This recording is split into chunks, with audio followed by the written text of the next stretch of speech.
I was going to show you a few resource material that I've looked at regarding post-World War II United States history and history of the world. And then just something came to me. I said maybe I should just hold off and share this talk with you. And also this little statement by FDR. It's right to the point. The only thing to fear is fear itself. Now, Henry David Thoreau said a nicer version of this, and I'll share that with you later on.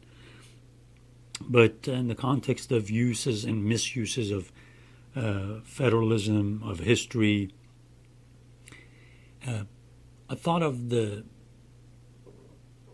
blunder of the America's involvement in Vietnam War, and there's tons of stuff out there. And the root source of any blunder like that is fear.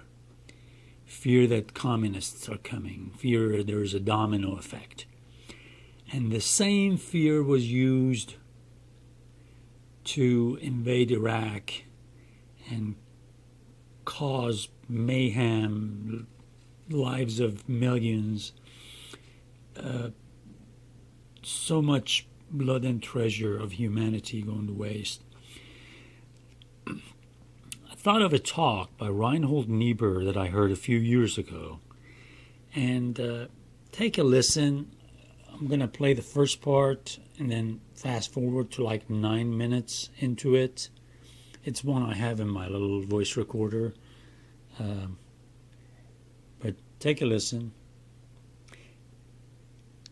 That ye may be children of your Father in heaven, for he makes the sun to rise on the evil and the good, and sendeth the rain on the just and the unjust. Now, this is a text that has been preached on many, many times in the memory of all of us. I think usually, however, at least we could not be...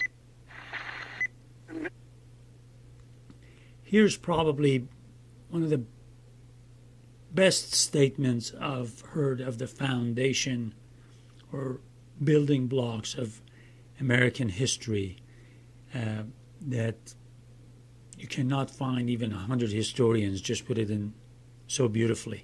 So take a listen.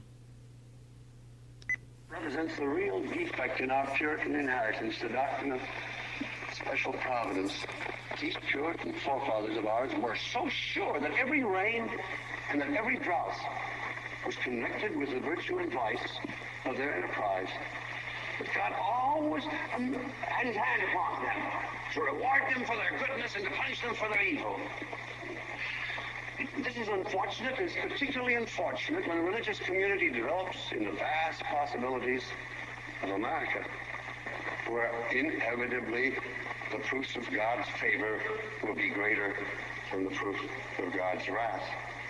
This may be the reason why we are so self-righteous.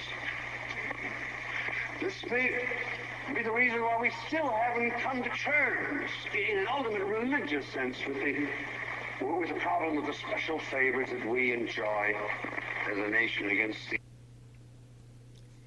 Okay, that I think says a lot. And again, since we are thinking of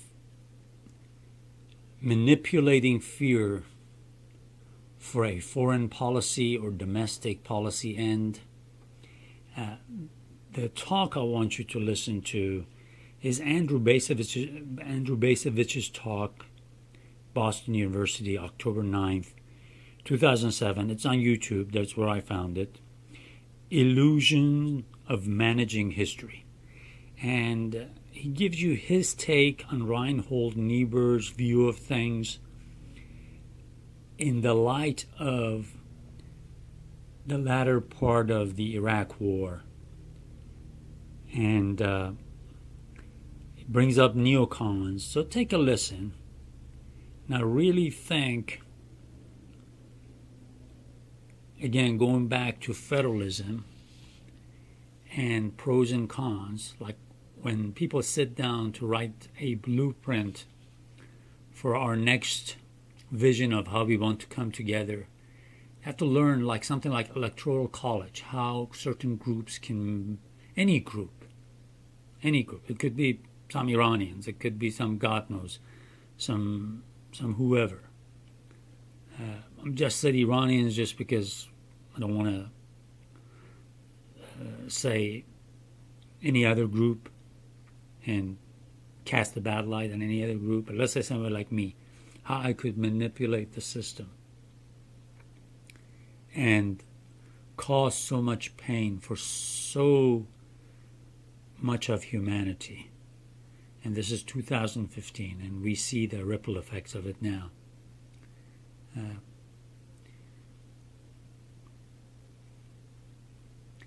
just gonna leave it at that. I think by just listening to those two talks and the context of the time they were given, it would be wonderful. By the way, the audio, I came across it, and to give Krista Tippett and Speaking of Faith and on Being their due appreciation, she's got lots of nice conversations there. But that one is where